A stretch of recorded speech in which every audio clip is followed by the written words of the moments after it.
நாடி நானும் சரி ஓகே நண்பனோட தங்கச்சியாச்சு பொறுமையா போவோம். ஏதோ சின்ன பொண்ணு விவரம் தெரியாம கோவத்துல பேசின்னு இருக்குதுன்னு அமைதியா பாத்துன்னு இருக்கேன். ஓ இஷ்டத்துக்கு பக்கம் பக்கமா டைலாக பேசினே போற. இத பார் ஒன்னு நல்லா மனசுல வச்சுக்க. ஒண்ணுக்கு 2 தடவை ஆபத்துல இருந்து நான் உன்னை காப்பாத்திக்கிறேன்.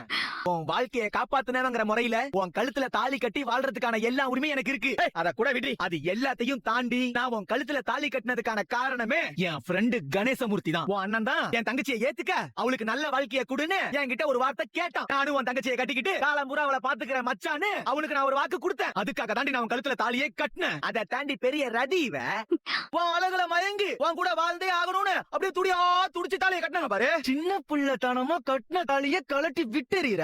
இதோட புனிதம் என்னன்னு தெரியுமாடி உனக்கு? இது எவ்வளவு மங்களகரமான விஷயம் தெரியுமாடி உனக்கு? ஒரு பொண்ணுக்கும் சரி ஒரு ஆணுக்கும் சரி கல்யாண வாழ்க்கையில இது எவ்வளவு முக்கியமானதுன்னு உனக்கு புரியவே இல்லல்ல. எனக்கு நீங்க கட்டின தாலிய மறுபடியும் கட்டுங்கன்னு நீ இதை ஏத்துக்காம நான் உன் நிழல கூட தொட மாட்டேன். ஆனா நமக்குள்ள எந்த உறவும் கிடையாது.